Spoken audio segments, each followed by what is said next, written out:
The aim of this project was to make a scene in Unity using vertex shaders, fragment shaders, and post-processing effects.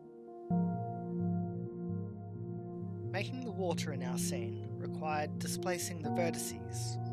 For this, a vertex displacement shader was made. The vertex shader was achieved by using overlaid height maps. A raster image where each pixel represents a value between 0 and 1 for red, green and blue. These are panned in opposite directions, and the pixels from each are summed and clamped between 0 and 1 before being multiplied by an arbitrary scalar. We use this multiplied value within the vector position of the vertex. The resulting vertices are displaced in a wave-like pattern. This yields better results when multiple height maps are blended together. Next, we needed to use normal maps to enhance the lighting of the material. This was achieved by using the same panning method as the height map. However, instead of using a height map, we blended the normal texture.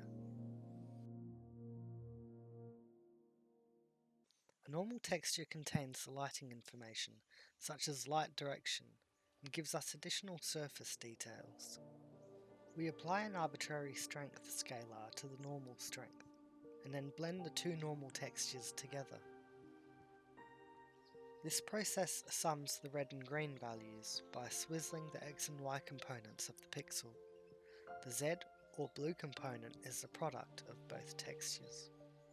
The resulting vector is normalized by dividing each component by its magnitude. This gives us the illusion of depth without increasing the vertex count. The final step was refraction, a way to visualize shore depth and distort underwater objects. Achieved by multiplying the camera's far clip plane with its depth buffer and subtracting the result from the alpha component of the fragment's screen position. This gives us a black and white representation of shore depth.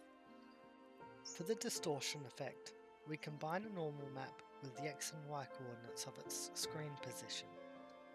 The red and green normal values are multiplied by a strength scalar and then added to the screen position's X and Y components. The values obtained from the refraction depth and the refraction amount is used to interpolate between the watercolour and the refraction detail.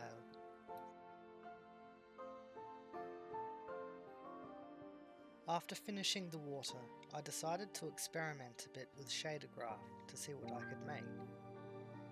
The result was some fairly nice ice effects.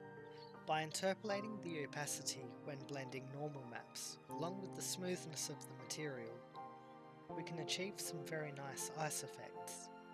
Developing this idea further, the alpha property of the material was adjusted according to a height map for a dissolve effect. This was then controlled by the fragment's distance from the camera, using a noise blend to facilitate randomness. Further experiments were done with a custom render pass for post-processing effects. This had some weird and unexpected results.